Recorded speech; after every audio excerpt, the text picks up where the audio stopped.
baay'een karaa dhabee guddinaaf karaa dhabee cimsaaf karaa dhabnee nagaadhaaf karaa dhabnee jedhaa bo'aa jira karaatti dhiphina keessa jira dhaloonni kanaaf waaqayyo siif karaa qaba jedhitti minaan jedhe waaqayyo yesus gooftaadha maqaan koo beektu fastan lammaan jedhama waaqayyo gooftaadhaaf haa ta'u mee anaaf waaqayyo karaa qaba jedhaa galanni waaqayyoof haa ta'u har'a sargitu kanas miti isa dhagaa jirtus miti isa si mudataa jirus miti isa laalaa jirtus miti waaqayyo karaa sii qaba mee namoota waaqayyo naaf karaa qabaa jedhaa Iyesuus gooftaa waaqayyo si wajjin jiraatu malee danqaraan inni karaa kee cufes cabee si karaan jira galaanni ni dhaabates iramee karaan jira ibiddi ni dachaa torba boba'ees dhaamee karaan jira boba'ees karaan jira haalleluuyaa leenci afaan banee nama nyaachuudhaaf jedhe karaa sana keessa jireenya jira karaan jira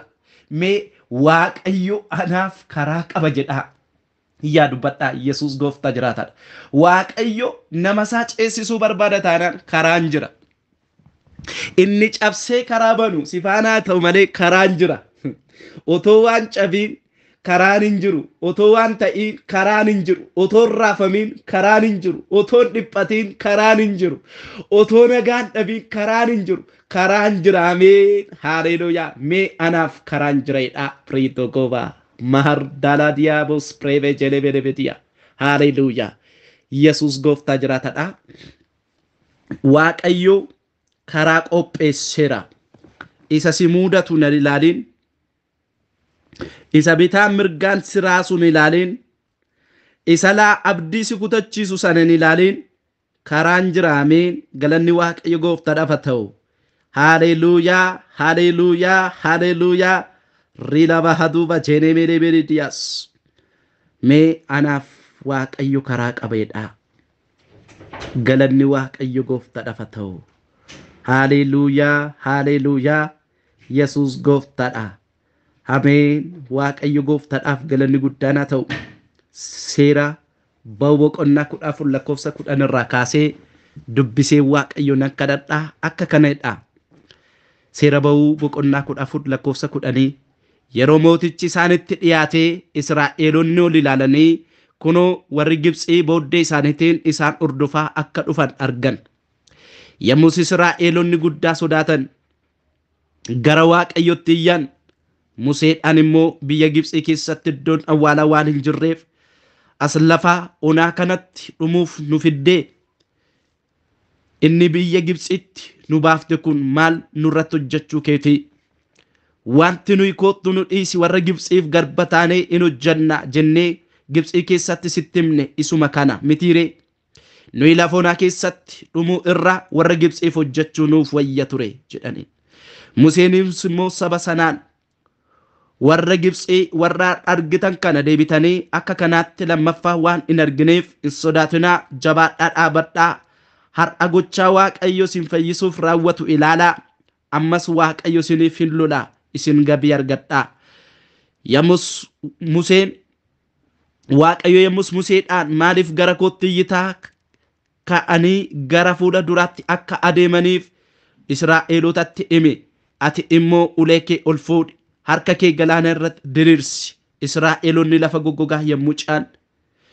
yommuu caan lafa goggogaarra akka adeemaniif gargar hiri warri Gibxii isa booddeedhaan akka itti lixanitti akkaan isaan mataa jabaatan nan godhaa ani yommus mootichaaf loltoota isaa hundumaa konkolaattota isaa abboota fardeenii isaa irratti ulfina nan argadhaa yeroon ani mooticha irratti konkolaattotaaf irratti abbootii fardeenii isaa irratti mo'icha argadhu immoo warri Gibxii ani waaqayyoon akkan ta'e kanaan beeku jedheen galanni waaqayyoof haa ta'u amma laalaa Israa'el cinqama ulfaataa keessa seenanii cinqii guddaa keessa rakkina guddaa keessa dhiphina guddaa keessa yaaddoo guddaa keessa inna isaan seenanii raafaman dhiphatan jeeqaman hin argina galanni waaqayyoof haa ta'u haa ta'u malee waaqayyo gooftaan Museetti dhufee maaf natti iyyitaa jedhe lafarra lafa goggogaarra akka adeemaniif Israa'eloota maal godhi harka kee ulicha maal godhi galaanicha irratti diriirsi Israa'el haa ce'anii jedhe beektuu wanti tokko namatti ulfaata gaafa guyyaan sagee ce'umsi gaafa ga'e ulfaata mee anaaf ce'umsatu ga'e kanaaf an dhufaafamaa jireedha Iyesuus bara baraan jiraata maaltu siif gabboleessa kobboleetti koo waldaanana ce'umsi jiraa jechaa jira waaqayyoon beeku maalitti akka ceetan hin beeku Yesuus gooftaa jiraata ce'umsi jira naan jechaa jira waaqayyoon beeku maalitti akka ceetan hin beeku Yesuus gooftaa jiraata ce'umsi jira naan jechaa jira waaqayyo waan ce'umsi jiruuf dubbata waaqayyo waan ce'umsi jiruuf haasaa waaqayyo waan ce'umsi jiruuf dhaloota ce'umsa dhabee karaa dhabeetti karaa argisiisuudha harki waaqayyoon nama namaan waaqarraa dhufe kanaaf biti lafa goggogaa ilaalaa dhoqqeen illee akka isaan hin xunneef lafti illee akka goggoga jajabaase waaqayyo rakkisaan kee baran hin goga inni si yaaddesse sun hin goga inni raama dhugaa sitti masiif waaqayyo karaa qaba nama karaa sii qaba jechaa jiru ilaa fira karaa sii qaba birrii karaa sii baasaa namatu karaa sii baasaa siin jechaa jiru waaqayyo karaa sii baasaa amiin jedhi Yesuus jiraata haleluuyaa waaqayyo nama isaatii karaa baasa waaqayyo nama isaatii karaa qaba waaqayyo ijoollota isaatii karaa qaba waaqayyo warra kan saataaniif karaa qaba waaqayyo dhugumaan riilaaboo diilaabaa sakreelee beelebediyaas mee waaqayyo karaa qabeedha Yesuus gooftaa jiraata cinqamuu keedhaan ilaalin dhiphachuu keedhaan ilaalin gadduu keedhaan ilaalin boocha keedhaan ilaalin yaaddoo keedhaan ilaalin dhiphina keedhaan ilaalin waaqayyo karaa sii qaba haleluuyaa waaqayyo tokko keenya karaa qaba dhaloota abdii dhabeef dhaloota karaa dhabeef dhaloota mala dhabeef dhaloota abdiin itti dukkanaa'eef waaqayyo gooftaan karaa qaba Yesuus bara baraan kan jiraattu gooftaa keenya si galateeffanna abbaa galanni maqaa keetii haa ta'u ati dhugumaan gooftaa dha'u ati dhugumaan amanamaa dha'u ati dhugumaan gargaara dha'u ati dhugumaan waan haaraa goota ati dhugumaan waan dinqii goota ati dhugumaan waan ulfina keetii ta'u goota yaa waaqayyo bara amma bara baraatti galanni ulfinni teessoo kee bara baraatti maqaa keetii haa ta'u nu baatteetta nu gargaarteetta ayyaanni kee barruun kee nu baate gooftaa koo bara amma bara baraatti maqaa Kiristoos nama Naazreetii Yesuusiin kan eebbifame haa ta'u dinqii guddaa nu goote raajii guddaa nuuf hojjatte gooftaa koo maqaa Yesuusin waaqayyo dinqii waan guddaa hojjate dinqii gugurdaa nuuf hojjateera nus argisiisee jedhame akka barreeffame dinqii gochuudhaaf harki kee waaqarra waan dhufe marra labala diidibidibidiya haalleluuyaa galanni gooftaaf haa ta'u ilaa akkanadha waaqayyo galanni gooftaaf haa ta'u Yesuus jiraataan dhaloota karaa dhabettan karaa argisiisanaan jedhe waaqayyo dhugaa dhaloonni guddina barbaade karaa guddinaa dhabenaan jedhe waaqayyo dhaloonni milkaa'ina barbaade karaa milkaa'inaa dhabenaan jira waaqayyo dhaloonni ulfina barbaade karaa ulfinaa dhabenaan jira waaqayyo dhaloonni coomsa barbaade karaa coomsaa dhabenaan jira waaqayyo dhaloonni nagaa barbaade karaa nagaa dhabe kanaaf dhaloonni nagaa dhaburra kan ka'e cinqamaaf wargama keessa jira dhaloonni kunnaan jira waaqayyo Yesuus gooftaa maal jedhuun jennaan waaqayyo akkane karaan jira itti minaan jira waaqayyo ilaa karaa dhabde waan nama karaa barbaade dhabe karaatti baasu waaqayyo jiraatan natti argisiisee waaqayyo an saba koo karaattan baasa Yesuus jiraatan ameen ralabala diidibidibidiya waaqayyo gooftaan inni waa hundumaa gochuu danda'u karaa cufame baneennaan jedhe waaqayyo karaa dhaloonni kun dhaban karaa dhaloonni kun barbaade karaa dhabe karaatti argisiiseen ulfina maqaa kootiin nan mul'isa dhaloonni kun karaan dhabuu nan jedhe waaqayyo Yesuus bara baraan gooftaa jiraatan waaqayyo gooftaa jiraatadhaaf galannaa ta'u mee anotoo waaqayyo qabu karaan dhabu jedhaa dhaloonni gooftaa qabu karaa qaba dhaloonni waaqayyo qabu karaa qaba dhaloonni waaqayyo namanatu dhaloonni waaqayyo nabdatu dhaloonni gooftaa qabu karaa qaba ilaa karaa sitti cufame banee dhugaa waaqayyo isa jiraatan karaa caccabu waan cabu karaarraa kellaa ka'u kan waaqayyo jiraatan natti argisiiseeti ilaa dhaloota kanatti kellaa baay'atinaan jedha waaqayyo waldaan kun iyyuu kellaa mataa isheetii qabdinaan jedha waaqayyo hin deemu amma malu hin deemne kaachuun amma malu hin kaanne guddachuun amma malu hin guddanne naan jedha waaqayyo waan itti bu'aa fokkolaa deemtan karaa itti yaadda adeemtan isin duraan kaasa ameen karaa cufame baneen ulfina maqaa koo mul'isa jedha waaqayyo karaa cufame baneen maqaa koo kabaja jedha waaqayyo Yesuus bara baraan gooftaa jiraata waaqayyo gooftaan karaa cufame nan banaa saba koo jedha waaqayyo karaa dhabdanii dhiphattan karaan cumsa harka koo keessa jira ani karaan qopheessee jechuudha Yesuus likooba rahaduuba cheenee bedebediyas marra labala burree bedebediyas Yesuus gooftaan akka wanta raanfatamtanitti akka wanta gatamtanitti namoonni waa'een keessan isinitti mul'ataa jiru waaqayyo gooftaan inni qulqulluun teessoo isaarra jiru ilaa jedhe waaqayyo karaa cufamaa baneen dhufa in irraanfanne ani waa'ee kee yaa Waaqayyo abbaa keenya maqaa keetii galanni guddaan haa ta'u ati lafa kufanii nama kaafta ati isa namatti cufame namarraa banta maqaa Yesuusin wanti dhaloota kanatti cufame maqaa Yesuusin haa banamu mee iyyaati inni natti cufame naa banameeredha Yesuus gooftaan namoota karaan abdii keessanii cufame namoota karaan hojii isinitti cufame Waaqayyoon karaa banuun argaa jira namoota karaa laalanii boo'an namoota karaa laalanii yaadda'an Waaqayyo gooftaan inni teessoo isaarra bara baraan jiru Waaqayyo gooftaan natti dubbata ilaa dhaloota kana duratti karaa banuun qabanaan jedha Waaqayyo mee anaaf karaa banameere imaaraatii koo baala jaanaa maladiyaa haleluuyaa Yesuus bara baraan jiraata Waaqayyo gooftaan inni teessoo isaarra jiru karaa sitti baneera mee seexannaa dhaga'u foon kee nabdiisi godhachiisaa dhaga'u naaf karaan banameere Waaqayyo siif karaa qaba hin dagatiin Waaqayyo nama isaatii karaa qaba isa cufamen ilaalin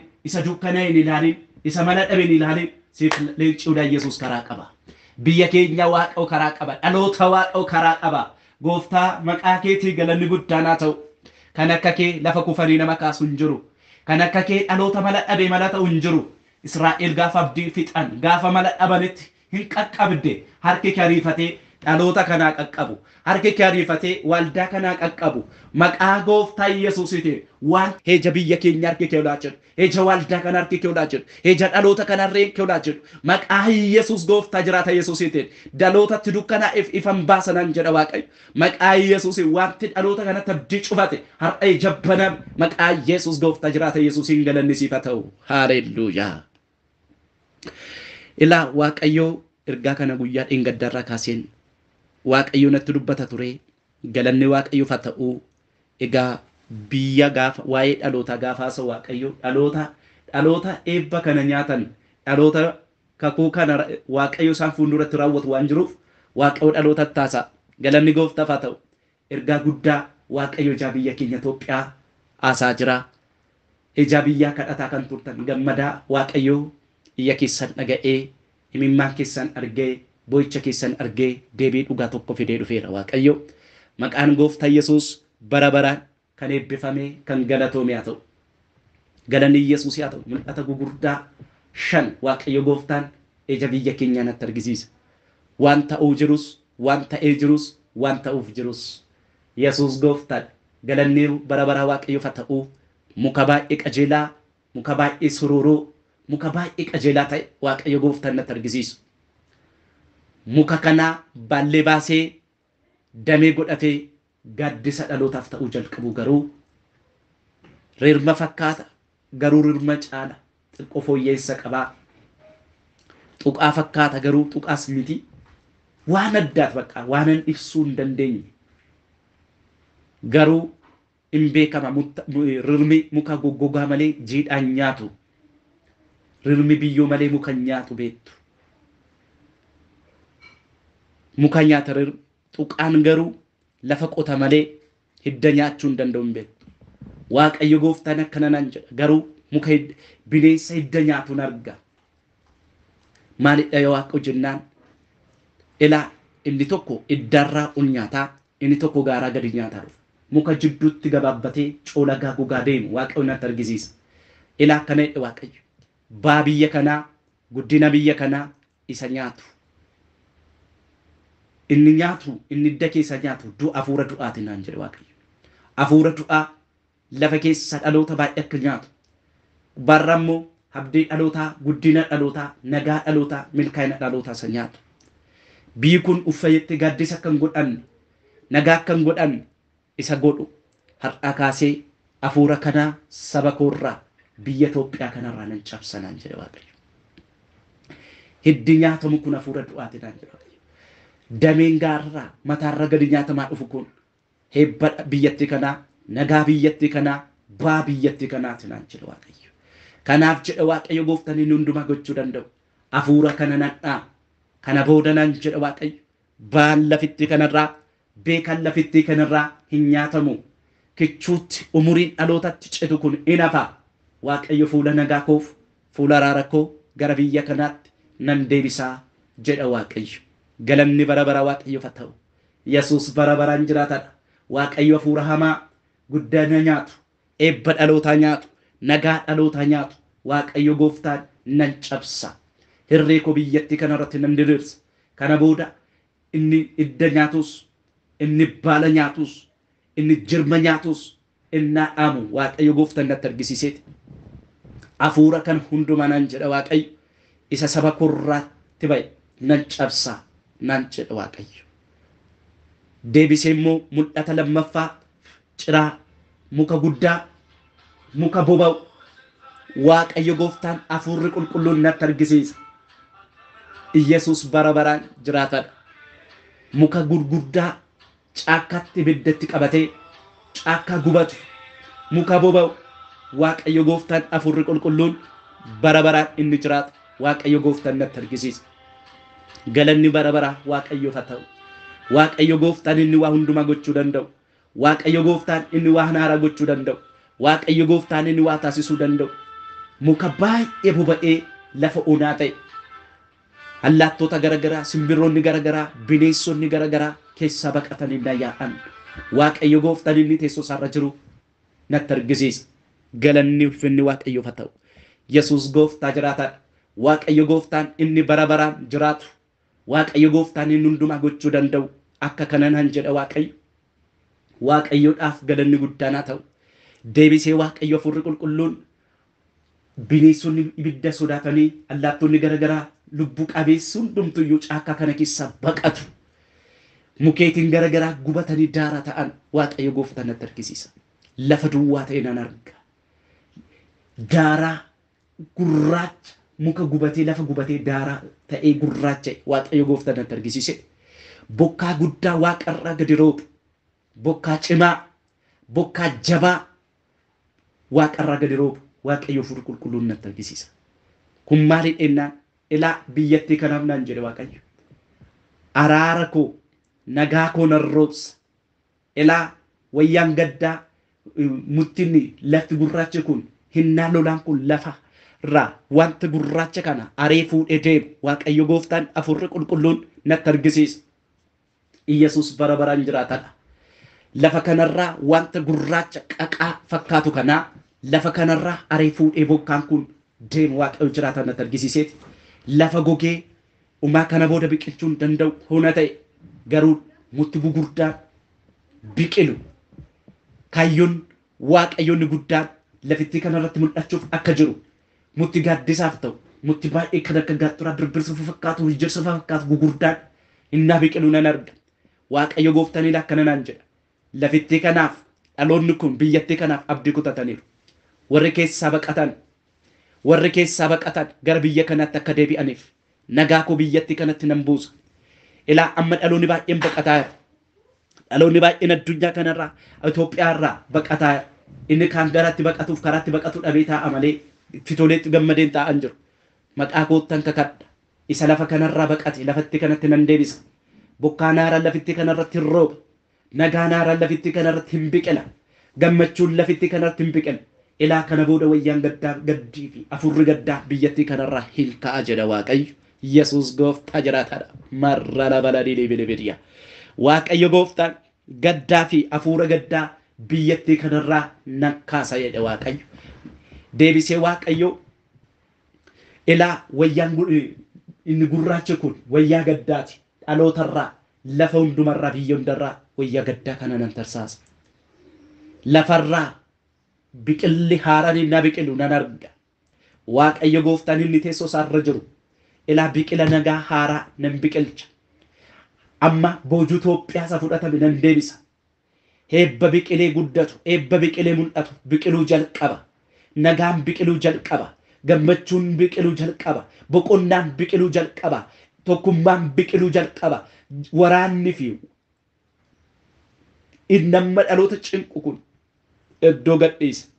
Waaqayyo gooftaan bokkaa nagaa koo lafitti Itoophiyaa jedhamtu kanarratti nan roobsa. Nagaan biyyatti irratti hin ta'a. Waan taaraan lafitti irraan biqilan jedha Waaqayyo. Deebisee amma addunyaan raajeffattuu fi ergaa sadaffaa amma namoonni raajeffatanii fi amma namoonni baay'ee diinifkatanitti Waaqayyo gooftaan inni teessoo isaarra bara baraan jiraatu. Amma addunyaan raajeffattuu fi amma diinifkattutti isa amma waa'ee Dooktor Abiyyi namoonni beekummaa isaa dandeettii isaa ilaalan waraana ta'uun ilaalinaa isa gugurdoota Itoophiyaa keessaa ka'an kana booda kan raajeffataman kana booda kan diinifkataman kana booda kan raajeffataman ilaa baay'een beekeyyiin gugurdoon mul'achuudhaa beekamuudhaa jiruu naan jedha Waaqayyo. Amma Itoophiyaa bira darbanii biyyoonni mootonni gamtooman ergifatanii ittiin seera isaanii gaggeessaa taasifatanitti biyyoonni garaagaraa ergifatanii namoota mootummaa taasifatan Itoophiyaa irraa akka ka'an ilaa maqaa Itoophiyaa amma halaaba ishii gaddaan waraanaan beelaan rakkinaan gadi bu'e kun afee Waaqayyo alaabittii biyya kanaa olaan kaas ulfina maqaa kootii nan mul'isa jedhe Waaqayyo. Iyyesuus bara baraan gooftaa jiraatadha. Galanni ulfinni Waaqayyo gooftaa jiraatadhaaf haa ta'u. Waaqayyo gooftaan ilaa beekeyyiin baay'een gugurdoonni baay'een biqiluu jiru. Lafitti kanatti fuula araara koo nan deebisa. Dhaloonni garuu haa ka'u naan jedha. Ilaa dhaloonni yerootti dammaquudha yeroon kun jedha Waaqayyo. Ilaa yerootti dhaloonni dammaqee kadhata isa durii caalatti kadhatu. Iyyasa gara Waaqayyotti dur iyyitan caala akka iyyitan. Akka iyyinu akka kadhan Waaqayyo gooftaan hafuurri qulqulluun natti dubbata. Kanaaf jedhe Waaqayyo dhaloonni dammaqee naa kadhatu. Dhaloonni dammaqee gara koottaayyuu. Dammaqee dhaloonni fuula koo haa barbaadu. Waaqayyo gooftaan inni teessoo isaarra bara baraan jiraatu. Ulfina koof irree koo maqaa koo nan mul'isa. Guddina waaqummaa kootii nan mul'isa nan jedha Waaqayyo. Galanni Waaqayyoof haa ta'u. Ergaan arfaffaa mul'ata baay'ee ajaa'ibaa fi waan baay'ee nama dinqu Waaqayyo gooftaan Yesuus ilmi Waaqayyo masnatti argisiisa. Kun maalidha yaa Waaqo jennaan tokko qomoo Oromoo keessaa, qomoo Amaaraa keessaa, qomoo Tigree keessaa fuudhamee biyya Gibxii geeffamee namoonni kun immoo namoota taraa isinitti hin fakkaatiin namoota sammuu cimaa, namoota guddinaa, namoota iddoo gugurdaa jiran fuudhamanii sammuu isaanii baqassanii dhagaa keessa kaa'an laphee isaanii keessaa fuudhanii dhagaa keessa kaa'an hafuurri qulqulluun natti dubbata. Galanni bara bara Waaqayyo gooftaadhaaf haa ta'u. Kun maaliif jennaan Waaqa gooftaan akkana naan jedhe. Ilaa beekeyyi biyya kana bulchan gugurdoonni biyya kana bulchan sammuu akka dhaban nagaa akka dhaban sammuu keessaa fuudhamee dhaloonni kun sammuu akka dhabu biyyattiin kun sammuu akka dhabdu dhaloonni kun gara jabinaan hunneen keessaa fuudhame immoo dhaloonni walitti gara akka jabaatu dhaloonni sababii sammuun keessaa fuudhameef sababii lapheen isaanii keessaa fuudhameef waan godhan kan hin beekne warreebuu wal qaxqaxuu wal ajjeesuudhaaf yaalu malee umaayyuu waan ta'e hiika adda baasanii kan hin beekne Waaqayyo gooftaan akkana naan jedha. Namoonni kun inni Tigraay keessaa fuudhamechi deefatee inni Amaaraa keessaa fuudhamechumatti deebisamee inni Oromiyaa keessaa fuudhamechi deebisamee waraanni dhaloonni akka garaa walii hin laafne dhaloonni walitti garaa akka jabaatu gara jabina guddaa humna cimaa jabina guddaadhaan dhaloonni garaa walitti akka jabaatuuf murri kun godhamee biyya Gibxi irraa Itoophiyaatti kallattii sadiin akka godhame qomoo sadiin akka hojjetame Waaqayyo gooftaan hafuurri qulqulluun natti argisiisa. Kana booda Waaqayyo gooftaan akkana naan jedha. Iyyesuus gooftaa jiraatadha. Sammuutti dhagaa sana sammuu keessaa fuudhamee sammuu namaa deebi'u.